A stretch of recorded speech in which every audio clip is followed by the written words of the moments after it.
Joseph Lachine au saxophone.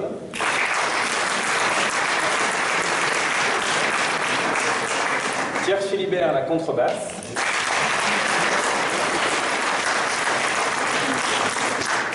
Et monsieur le directeur de l'école de musique de Tournu, David Georges à la guitare.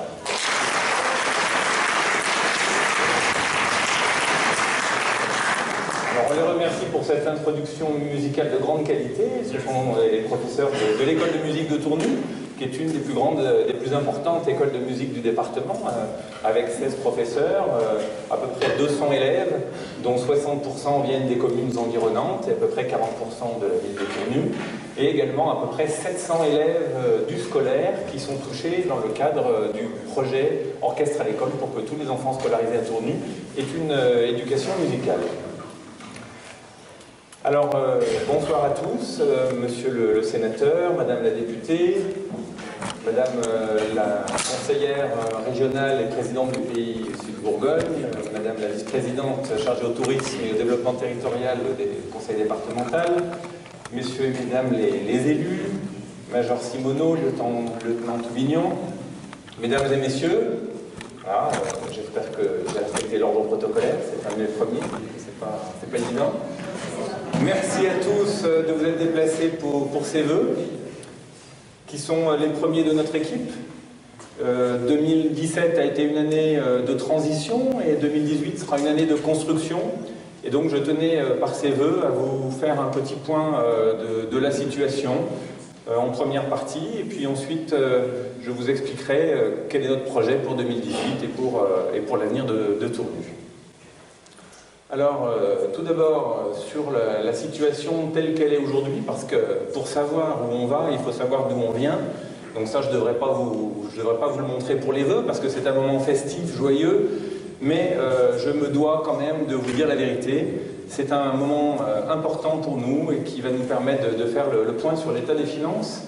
Vous avez ici la courbe de la démographie. Donc en 7 ans, Tournu a perdu environ 5% de sa population. On est passé de 6300 habitants à 6000 habitants. Donc on est une ville de moins en moins grande, avec une perte de population au bénéfice des communes environnantes qui ont, elles, une hausse de population. C'est-à-dire que la région du Tournugeois a une petite progression de sa démographie, mais Tournu perd de la population. Or, nous avons toujours les mêmes charges qu'il y a à faire à la ville de Tournu, les charges dites de centralité. Ça, ce sont les dotations de l'État. C'est une des recettes importantes pour que la ville fonctionne. Donc c'est capital de comprendre qu'en 10 ans, en 7 ans, on a perdu 50%, 1 million d'euros de dotation de l'État. Alors c'est pas propre à Tournu, c'est propre à la France entière, il faut faire avec, mais ça apporte une contrainte supplémentaire dans la gestion des finances qu'il aurait fallu anticiper et prévoir. Ensuite, en vert, vous avez la courbe des recettes. Donc on voit bien que depuis 2016, il y a une dégradation nette des recettes due à la perte des dotations de l'État et également à la baisse des recettes fiscales, puisqu'on a une perte de population. Et en bleu, on a la courbe des charges de fonctionnement de la ville. Donc on voit très bien que depuis 2014, il y a une forte augmentation des charges de fonctionnement.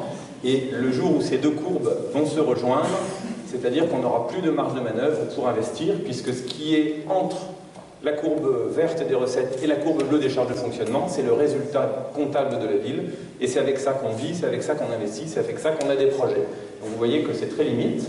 Si on fait une projection sur les recettes sur les 3 dernières années, 2016 à 2018, et qu'on ajoute cette même courbe sur les 3-4 dernières années au niveau des charges, on se rend compte qu'à partir de 2019, elles se croisent, et donc, ça veut dire que demain ne sera pas géré à Tournu comme hier, comme ces dernières années, ça n'est plus possible, comptablement. Ensuite, ça c'est donc la traduction du résultat net comptable dont je vous parlais, et on voit très très bien que depuis 2014, le résultat est passé de 1,5 million, 1,7 million à peu près, à environ 600 000 euros, c'est-à-dire qu'il a été divisé par 3. Et une ville qui a un résultat comptable divisé par 3 fait 3 fois moins de choses qu'une ville qui avait 1,7 million de résultats. Donc c'est important de comprendre ça pour voir que le train de vie de la ville de Tournu, celui qu'on a eu ces 3 dernières années, on ne peut plus continuer de la sorte. Et ensuite, je vous montre l'état d'endettement, puisque quand on a fait notre campagne électorale, on pensait que sur l'emprunt, on avait une capacité pour développer la ville. Et il se trouve qu'on a découvert des emprunts de dernière minute qui n'étaient pas portés à notre connaissance au moment de la campagne électorale. Et vous voyez que jusqu'en 2020-2022, les emprunts se sont stabilisés. Et même en 2018 et en 2019, on va connaître une augmentation des annuités d'emprunt. Donc ça, c'est pas une bonne nouvelle non plus. Et enfin, dernière chose, ça c'est la courbe de la trésorerie de la ville. Et on voit bien un décrochage important entre 2014 et 2017. Donc en 2014, il y avait environ 4 500 000 dans les caisses de la ville. La trésorerie, c'est le porte-monnaie. Et aujourd'hui, on est à pratiquement 500 000. Et on ne gère pas une ville qui dispose de 4,5 millions en porte-monnaie, ou de la même façon qu'une ville qui dispose de 1,5 million d'euros. Et donc ça crée une angoisse et un stress particulier, parce qu'à partir de 800 000, 1 million d'euros, on peut avoir des problèmes pour gérer les charges de fonctionnement quotidiennes et les salaires. Et si on commence à recourir à l'emprunt pour payer les salaires, alors là on attaque un cercle vicieux qui va être catastrophique. J'arrête avec les chiffres, j'aurais peut-être pas dû le faire, mais je pense que c'est le moment que tout le monde comprenne quand même quelle est la situation financière de la ville. Ensuite, sur ce qu'on a fait depuis qu'on est arrivé, donc la première chose qu'on a voulu initier, parce qu'il n'y a pas que l'argent, heureusement, pour qu'on soit heureux tous ensemble, il y a aussi la participation citoyenne. Et donc, on a mis en place un certain nombre de choses. Par exemple, les mercredis après-midi, vous avez des permanences des élus. Souvent, c'est moi, mais ça peut être aussi des adjoints. Je reçois une dizaine de personnes à peu près tous les mercredis après-midi. C'est une permanence qui est très enrichissante, très intéressante, parce que comme ça, j'ai les remontées vraiment des problèmes de tout le monde. Alors, il est vrai que la difficulté, c'est que certaines personnes croient que j'ai une baguette magique et que je vais pouvoir leur trouver un emploi ou que je vais pouvoir mettre une jardinière devant chez eux. Malheureusement, les choses ne se passent pas comme ça et parfois, je suis impuissant, mais malgré tout, c'est intéressant d'avoir les besoins des uns et des autres et d'avoir une vue d'ensemble de la situation. La participation citoyenne, elle se traduit également par la mise en place de comités publics consultatifs qui sont dans le cadre de la démocratie participative.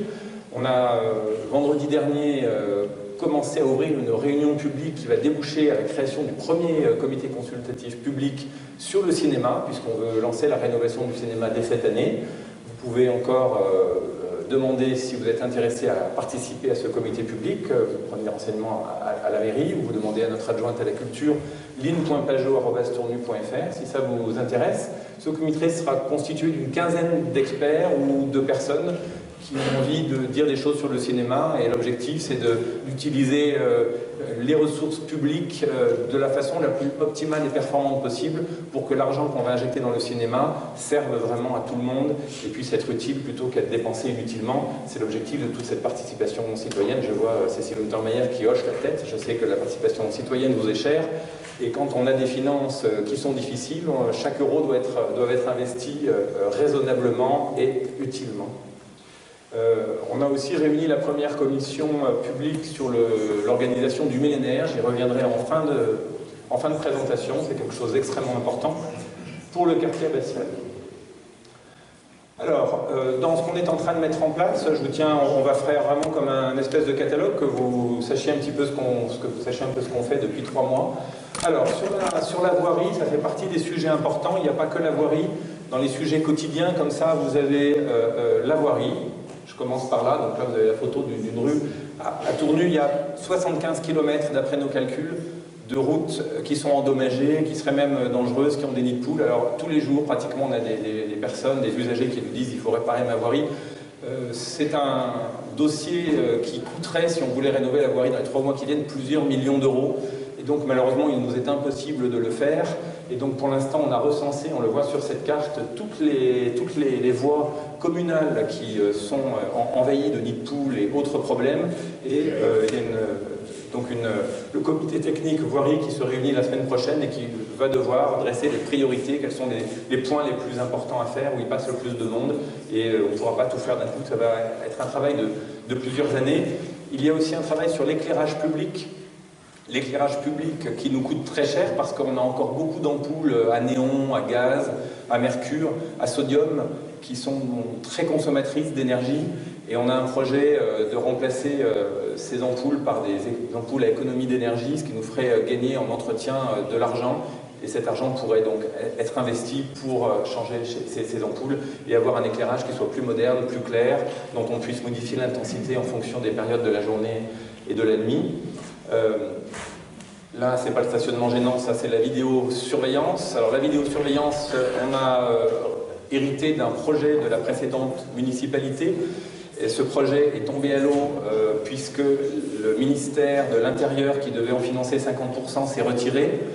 Et donc, on ne peut plus financer le projet en l'état, on est en train de le reconstruire pour tenter d'avoir un financement et donc le mettre en place le plus rapidement possible, parce que nous sommes sur un lieu assez stratégique pour la délinquance, avec la sortie d'autoroute et la gare, et malheureusement, on a un taux de délinquance qui est assez fort. Et la vidéosurveillance permettrait aux gendarmes et aux policiers d'avoir des outils supplémentaires qui permettent de sécuriser mieux notre zone. J'ai pas de diapo, mais dans la vie quotidienne, il y a aussi malheureusement la mort et le cimetière. Et donc nous n'avons quasiment plus de place au cimetière. Quand j'ai plus de place, il doit en rester 4 de tête, je peux me tromper d'une ou deux, c'est 4 ou 5. Et donc il y a urgence à réaménager le cimetière. Alors c'est encore un coût énorme. D'autant plus qu'on n'a plus le droit maintenant d'utiliser des désherbants dans la voie publique, et donc particulièrement dans le cimetière, et ça entraîne des coûts supplémentaires, parce que c'est bien qu'il n'y ait pas de désherbants, hein, moi je suis tout à fait favorable, mais il faut accepter que les allées soient moins bien entretenues, qu'on va moins souvent arracher les herbes, et on ne peut pas recruter une armada d'agents qui arrachent les herbes dans la vie quotidienne. Il y a aussi les pigeons. Alors là, c'est un serpent de mer dont on parle à chaque fois, mais depuis plusieurs semaines maintenant, on travaille sur ce plan pigeon qui sont, mine de rien, très nuisibles aux habitants du centre-ville. Hein. Ceux qui ne profitent pas des pigeons rigolent, mais ceux qui vivent avec les pigeons rigolent pas du tout. Et on va mettre un plan en 7 étages. Et ce qui est nouveau, par exemple, parce qu'il n'existe pas une seule solution magique pour les pigeons, elle serait déjà appliquée sur la France entière. Il faut utiliser plusieurs méthodes, comme l'effarouchage avec des éperviers, je crois, ou des faucons, je ne sais plus, éperviers, voilà, de l'effarouchage. Ce qu'on va mettre en place, qui est nouveau cette fois, c'est la récupération des pigeons par des colombophiles. Alors les colombophiles, c'est des amoureux des pigeons, et il existe des régions en Belgique et au nord de la France, où les gens sont passionnés de pigeons voyageurs, et les pigeons voyageurs parfois se perdent, et comme ils trouvent assez sympathique notre abbaye, ils s'y réfugient. Ces pigeons sont bagués, ils ont une certaine valeur pour certains, et donc on a un colombophile qui s'est proposé de nous récupérer ces pigeons bagués, et depuis le temps qu'on ne les a jamais récupérés à Tournu, il y en a une grosse quantité, ce qui permettrait naturellement de diminuer la population de pigeons et de les rendre à leurs propriétaires. Quand on les rend à leurs propriétaires, on leur demande une somme d'argent et ça paye la récupération des pigeons, donc ça ne coûtera rien à la ville de Tournu. Et enfin, une deuxième solution originale qui n'a jamais été tentée et qui semble fonctionner dans les villes où elle a été utilisée, c'est les pigeonniers contraceptifs. C'est-à-dire qu'on attire les pigeons dans un pigeonnier et on va stériliser les œufs régulièrement de façon à ce qu'ils couvrent des œufs stériles et qu'ils se reproduisent moins rapidement. Voilà, ces deux nouvelles techniques s'ajouteront aux techniques utilisées classiquement et on espère avoir des trottoirs plus propres et moins de nuisances. Alors, oui, c'est pas grave, Jean-Pierre. On travaille avec le département et donc j'en profite pour remercier Colette Belgins qui nous accompagne sur ce projet. On souhaiterait réduire le trafic des poids lourds sur la route départementale RD 906, ex-National 6, parce qu'il en passe 1400 par jour approximativement. Ils entraînent des problèmes de sécurité, ils passent au milieu des écoles, des problèmes de pollution, des problèmes de vibration. Hein. J'étais au musée début de semaine dernière et ça entraîne vraiment des coups faramineux sur les bâtiments, ça fait bouger les tuiles. Donc vraiment une ville comme Tournu qui se veut patrimoniale ne peut plus laisser passer 1400 poids lourds par jour. Alors c'est techniquement extrêmement compliqué parce qu'on n'a qu'une seule sortie d'autoroute. Si on en avait deux comme à Mâcon, ce serait très simple, on prendrait un arrêté municipal. Et là il faut qu'on travaille en concertation avec Sunset Grand, avec les villes du sud, les villages du sud de Tournu. Mais on espère, puisqu'on est soutenu quand même par le département sur ce projet-là, pouvoir aboutir dans les mois qui viennent sur la réduction des poids lourds. Alors, on les empêchera jamais complètement, mais si on pouvait déjà en enlever une proportion importante, ce serait un gain de qualité de vie pour tous les Tournusiens. Dans les petites choses, on a donc finalisé le projet de la précédente adjointe aux affaires scolaires sur l'école Charles Dard, puisqu'il fallait mettre aux normes sécurité. Donc vous avez tous pu voir que les grillages et les portes ont été mis aux normes. Et sur les écoles, on a aussi changé la chaudière Jean Galopin, qui donnait des signes de faiblesse depuis plusieurs années, et donc les écoles maternelles sont sécurisées et chauffées, j'espère, maintenant pour un bon moment. Sur le musée Hôtel-Dieu Musée Greuze, c'est un musée qui est absolument magnifique, c'est un des trésors de Tournu. Malheureusement, sa fréquentation est en baisse, comme beaucoup de musées en France. On souhaiterait la relancer avant le millénaire en 2019. Et donc, à partir de l'ouverture au mois d'avril, le musée sera accessible gratuitement à tous les Tournusiens, c'est-à-dire que sur présentation d'un justificatif de domicile, vous pourrez aller quand vous voudrez visiter le musée, et on compte sur vous pour être des ambassadeurs. Quand vous aurez de la famille, quand vous aurez des amis, vous les emmenez visiter le musée. Le tarif d'entrée est pas cher, et vous aurez donc l'entière gratuité tous les jours de l'année. Et essayez de redécouvrir en 2018 votre patrimoine. Vous verrez quand même qu'il y a des choses magnifiques à voir. Si ça fait longtemps que vous n'êtes pas allé, il faut y aller, il faut le faire connaître. Si on n'augmente pas la fréquentation de ce musée, on ne pourra plus l'entretenir. Donc là, on compte vraiment sur vous pour le faire connaître. Il y a des choses magnifiques à y voir. Le cinéma La Palette, donc je vous disais en début d'intervention qu'on a créé un comité public consultatif pour étudier l'avenir de ce cinéma. Tout le monde a conclu pour l'instant que le point capital, c'est la rénovation des fauteuils qui sont en bout de course. Certains n'ont plus de accoudoirs, certains tombent. Alors on n'y est pas mal installé non plus, hein. À Chalon c'est pire. Mais quand même, il faut qu'on les change. Donc ça, on espère que ce sera fait dans l'année qui vient. Et ensuite, il faut qu'on travaille sur le toit, puisqu'il est en fin de vie aussi, mais là c'est un investissement plus coûteux. Et puis sur la communication, les façades qui ont besoin d'être faites aussi. Ce cinéma, c'est pareil, il voit sa fréquentation diminuer d'année en année. On est passé en quelques années de 25 000 spectateurs à un peu plus de 18 000 cette année. C'est pas normal. Un cinéma dans une ville comme Tournu, qui a 3 labels, dont le label Art et Essai, devrait avoir une fréquentation supérieure à celle-ci.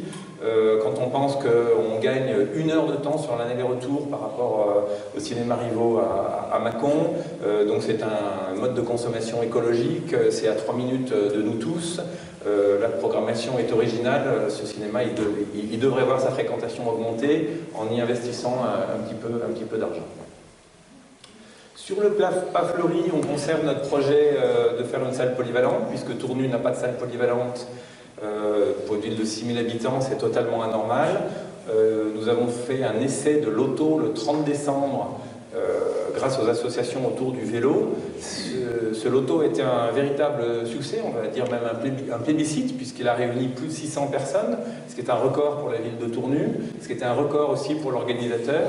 Ça veut dire qu'il y a vraiment un besoin aujourd'hui de refaire des animations à Tournu comme des lotos. C'est des sources de revenus qui sont très importantes pour les associations, de plusieurs milliers d'euros, et c'est un manque à gagner de ne pas pouvoir les faire à Tournu.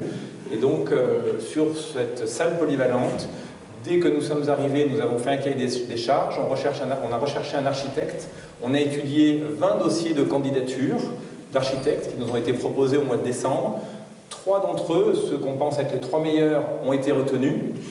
Et dans les 2 mois qui viennent, on va choisir celui qui nous paraît le meilleur sur la base d'un projet concret.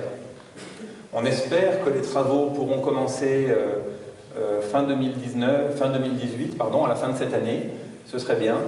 Et pour une livraison début 2020, c'est difficile de faire plus court. Dans les autres gros projets, il y a la nouvelle gendarmerie, puisque la gendarmerie, là encore, elle date des années 70, elle est vieillissante. Et si on veut offrir des locaux de travail corrects aux gendarmes et de logement aussi, il faut absolument refaire cette gendarmerie. La bonne nouvelle pour les Tournusiens, c'est que ça ne va rien nous coûter. C'est le ministère de l'Intérieur qui finance intégralement la construction.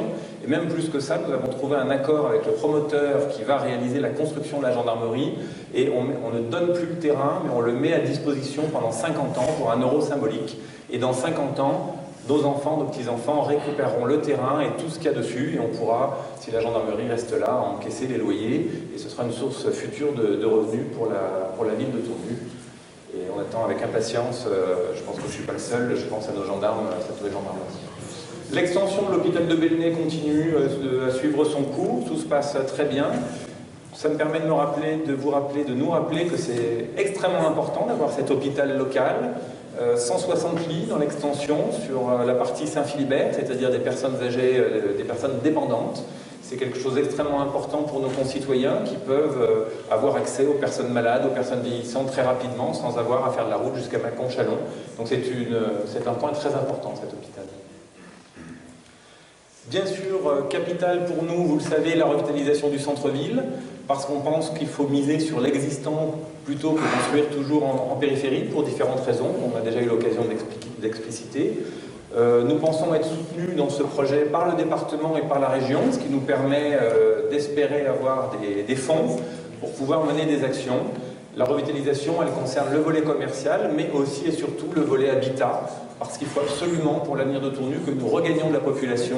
Et pour regagner de la population, il faut restructurer l'habitat en centre-ville, qui n'est pas toujours au goût du jour par rapport à ce que demandent les gens aujourd'hui. Il faut plus de lumière, il faut du parking, il faut du stationnement. Et donc il y a beaucoup de travail. Ça, c'est un dossier de 15 ans à peu près, revitaliser une ville comme Tournu sur l'habitat et sur le commerce. La ville était déjà engagée depuis 2014 dans un processus de revitalisation dont on avait été lauréat en 2014. Puis ce processus de revitalisation avait été stoppé par les services de l'État pour les problèmes que vous connaissez d'incompatibilité avec le projet de zone nord et le projet d'écoquartier. Aujourd'hui, on a relancé ce projet de revitalisation. Il ne se passe pas une semaine sans qu'on fasse une réunion avec soit les services de l'État, soit le département, soit la région. Et nous avons candidaté début janvier à un nouveau processus qui s'appelle le plan de mise en valeur des petites villes patrimoniales. Et ce plan de mise en valeur, c'est une expérimentation nationale qui touche la région Bourgogne-Franche-Comté. Et 5 villes en Bourgogne-Franche-Comté seront intégrées dans ce processus de mise en valeur des petites villes patrimoniales. Nous pensons que nous avons toutes nos chances, et donc nous avons candidaté. Et si nous avons la chance d'être sélectionnés, ça nous apportera des ressources supplémentaires pour revitaliser notre ville. Ensuite, on a travaillé aussi sur un gros projet qui, à mon avis, est capital pour l'avenir de Tournu. C'est la rénovation des quais de Saône. Il faut qu'on accueille mieux les gros bateaux de croisière pour développer le tourisme, mais aussi les péniches de 38 mètres, puisque c'est un mode de tourisme qui se développe, et les bateaux de plaisance. Avant de reparler d'un port absolument pharaonique, je pense qu'il est plus important de se concentrer sur la rénovation de ces quais qui touchent directement notre quotidien. Ils sont en centre-ville et j'espère pouvoir convaincre, c'est déjà à moitié le cas, la région et le département de nous accompagner dans ce projet. C'est un projet à plusieurs millions d'euros que nous ne pourrons pas porter seuls, bien évidemment. Et nous espérons donc convaincre nos partenaires que la localisation de Tournu correspond tout à fait à ce que souhaitent aujourd'hui les touristes qui naviguent sur la Saône, et donc que cet emplacement sur les quais de Saône à Tournu est capital et stratégique pour la région. L'abbaye va avoir 1144 ans l'année prochaine. Alors ça me fait rire parce qu'on parle de millénaire. Bon, c'est le millénaire de l'inauguration d'une partie du chœur, d'une partie de l'hôtel du chœur de l'abbaye. Cet hôtel a été fondé en 875. Si on compare à Cluny, elle est précédente de à peu près un siècle, un peu plus. Et donc, voilà, en 1875, elle n'a pas fêté son millénaire pour des raisons un peu politiques à l'époque, instabilité. Donc on va faire un millénaire de rattrapage en 2019. Et là, je fais un appel à toutes les bonnes volontés, parce que j'aurais aimé avoir 3 ans, 4 ans pour préparer ce millénaire. C'est une commémoration nationale. Ce sera la seule commémoration nationale en millénaire de France en 2019. Et donc on risque d'avoir beaucoup de visiteurs. C'est quelque chose de très important pour l'histoire, pour la période médiévale de notre pays. Nous avons le quartier abbatial monastique le mieux préservé, le plus ancien en Europe. On est ici dans le cellier. Donc il faut imaginer qu'autrefois c'était des grains qui étaient stockés ici, et aujourd'hui on plante les graines de l'avenir de Tournu. Et donc,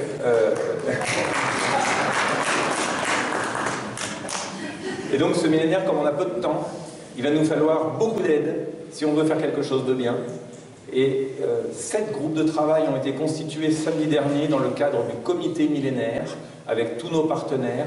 Si vous avez des idées pour animer ce millénaire, si vous avez du temps à consacrer, si vous voulez nous aider, vous rentrez en contact avec la mairie, encore ligne.pajot.tournu.fr, et toutes les bonnes volontés sont indispensables pour nous si on veut réussir à faire un linéaire correct et accueillir les visiteurs convenablement pour cette commémoration nationale capitale. Ensuite, je vous fais un point rapide sur des projets privés qui sont importants aussi, puisque vous les voyez tous les jours. Alors, la résidence senior dans le quartier de la Madeleine a fini son terrassement. Le projet continue à faire son petit bonhomme de chemin.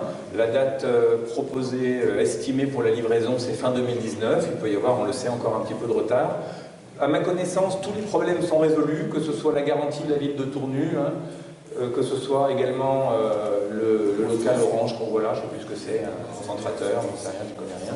En tout cas, il devrait être déplacé par la société qui le possède, et on devrait donc ici voir apparaître 48 logements, une quinzaine à peu près à la vente, et le reste en location, pour des seniors, avec une bibliothèque, des services. Voilà. C'est pas médicalisé, mais c'est quand même très ciblé pour l'accueil des personnes âgées. Et c'est important puisque ça va faire le lien entre le quartier de la Madeleine et le centre-ville, et on espère que ça va aider la rue Désiré-Métivé à se développer, parce que cette rue, elle n'est pas évidente au niveau commerce, elle fait bien partie du centre-ville et de notre projet de revitalisation. Autre projet d'envergure, alors sur le projet précédent, c'est quand même un investissement privé de plus de 10 millions d'euros, 10-12 millions d'euros, donc voilà, comme il n'y a plus beaucoup d'argent public, c'est important de s'appuyer sur des partenaires privés quand on peut. Ensuite, il y a ce projet d'hôtel 4 étoiles. On espère et on fait le vœu que cette offre d'hôtel et d'hébergement soit complémentaire à ce qui existe sur Tournu, qu'elle nous apporte des visiteurs haut de gamme qui ne viennent pas ponctionner des visiteurs sur l'hôtellerie existante. Cet hôtel, donc, il va voir le jour à l'emplacement de l'ancienne maison de retraite des Sept Fontaines, vers l'église de la Charité.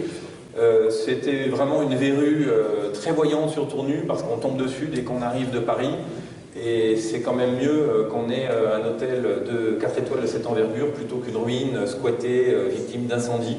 Donc pour la beauté de notre ville, c'est quelque chose d'important. Les travaux intérieurs, la maison est vidée, les extérieurs ont commencé aussi à être faits, et pour moi, encore une fois, il n'y a plus de problème sur ce projet. Il restait des problèmes d'accessibilité sur la départementale, de sécurité.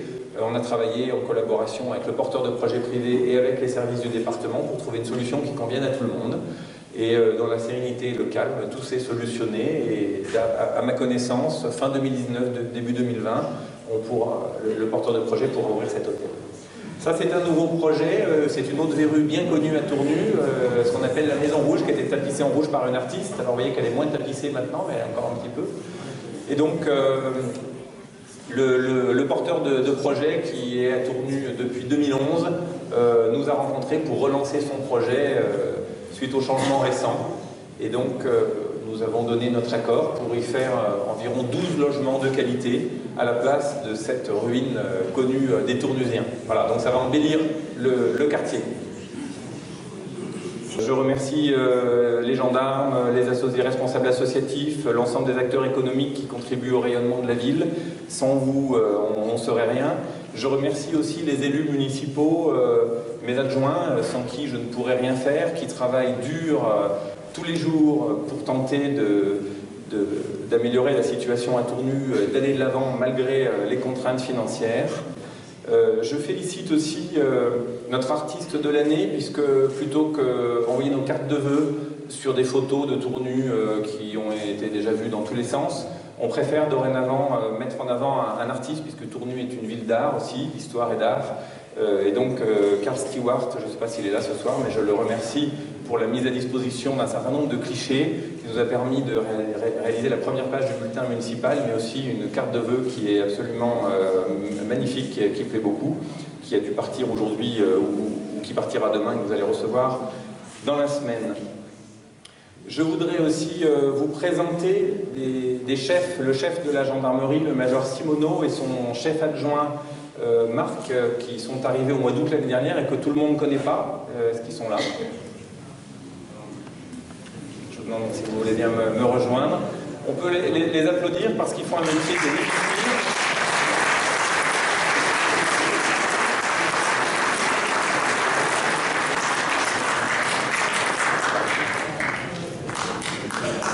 Voilà, donc... Non, pas encore. Alors, Major Simoneau et chef adjoint Marc, ils sont arrivés, enfin vous je ne sais pas, mais Major Simoneau, vous êtes arrivé au mois d'août 2017, donc tout le monde ne le connaît pas, et vous êtes arrivé quand? Je suis arrivé le 1er juillet 2015. 1er juillet 2015. Et donc, je voulais vraiment les remercier parce qu'ils font un travail absolument colossal. Tournu, comme je le disais, est quand même un point sensible sur la petite et moyenne délinquance.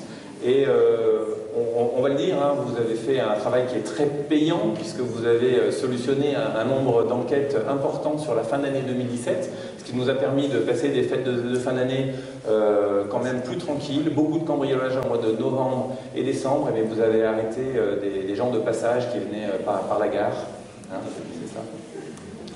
Est-ce que vous voulez dire un mot? Non. Je vais vous présenter aussi le lieutenant Touvignon. Est-ce qu'il est là? Il est là. Le lieutenant Touvignon, qui est le nouveau aussi patron de la caserne des pompiers depuis le mois d'août 2017.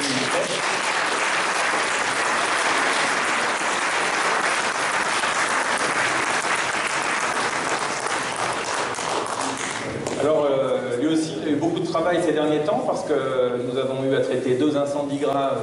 J'espère que c'est pas toute l'année comme ça parce que entre la maison rue Jean Moulin au mois de décembre et le quartier de la Madeleine qui a fait flamber cette nuit, la nuit dernière, vous avez affaire à des gros incendies. Si on peut nous apporter un micro, je vais laisser la parole au lieutenant Touvignon qui a un message à vous transmettre puisqu'ils sont en campagne de recrutement.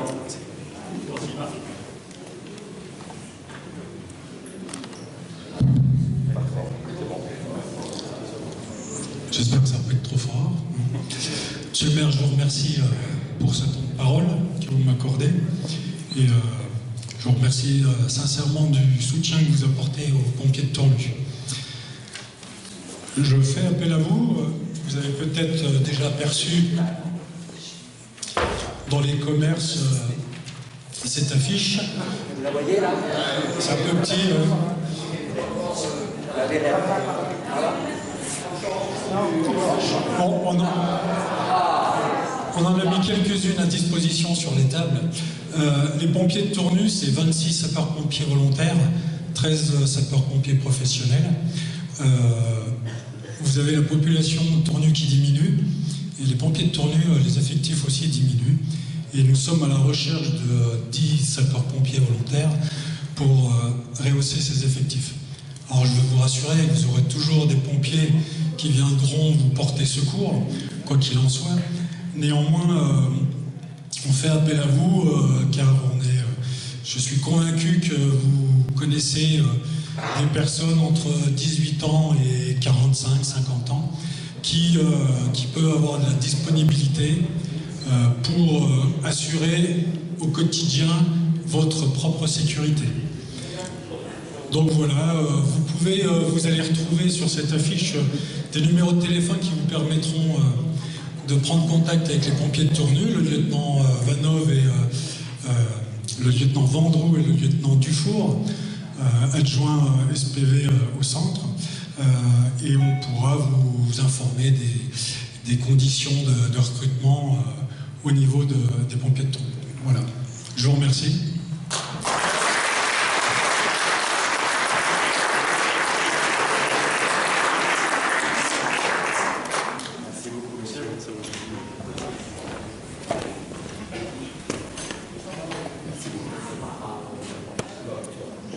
Alors, nous sommes dans une époque où l'attention est toute particulièrement portée sur les femmes, actuellement, je trouve, avec les violences faites aux femmes, avec l'égalité homme-femme.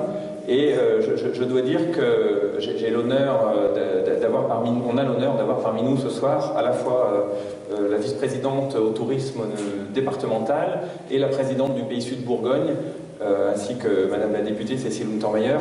On a aussi un homme, hein, Monsieur le sénateur Durin, qui est conseiller régional. Mais on a beaucoup de femmes. La parité est plus que dépassée. Colette Belgens aussi, qui est conseillère départementale. Et je crois qu'une partie de notre avenir, de l'avenir de Tournu, est entre les mains de ces femmes-là. Et je n'ai aucun doute que nous faisons un bon investissement. Votre présence ce soir qui nous touche beaucoup prouve l'attachement et l'intérêt que vous portez à notre ville. Et je vous en remercie du fond du cœur.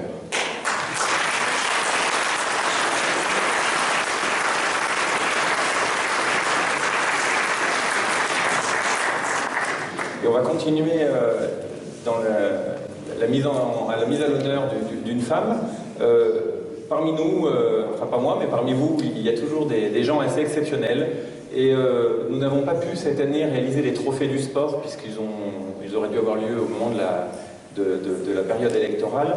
Mais je voulais quand même vous présenter ce soir une sportive de l'athlétisme, du club d'athlétisme de Tournu, qui est une femme extraordinaire, puisqu'elle est triple championne de France en titre dans sa catégorie de javelot, de poids et de disque. Et je crois que dans cette période où on parle beaucoup des femmes, où on parle beaucoup de la persévérance, de l'exigence et de l'engagement, on peut vraiment applaudir Marie-Céline Bernard de toutes nos forces.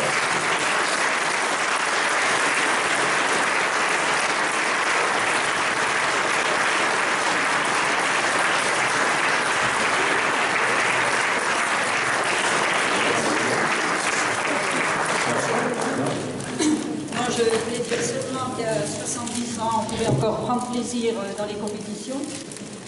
J'ai commencé l'athlétisme en 1967 et puis ensuite à la retraite j'ai arrêté une quinzaine d'années et c'est mon médecin qui m'a secoué en me disant mais tu es mal si tu t'arrêtes, il faut que tu reprennes la course à pied, etc. Et le président de Tournu m'a dit mais est-ce que tu as vu les records de France féminin vétéran? Et lorsque j'ai vu ces records de France au javelot et tout, j'ai dit écoute, j'y retourne parce que ça vaut le coup.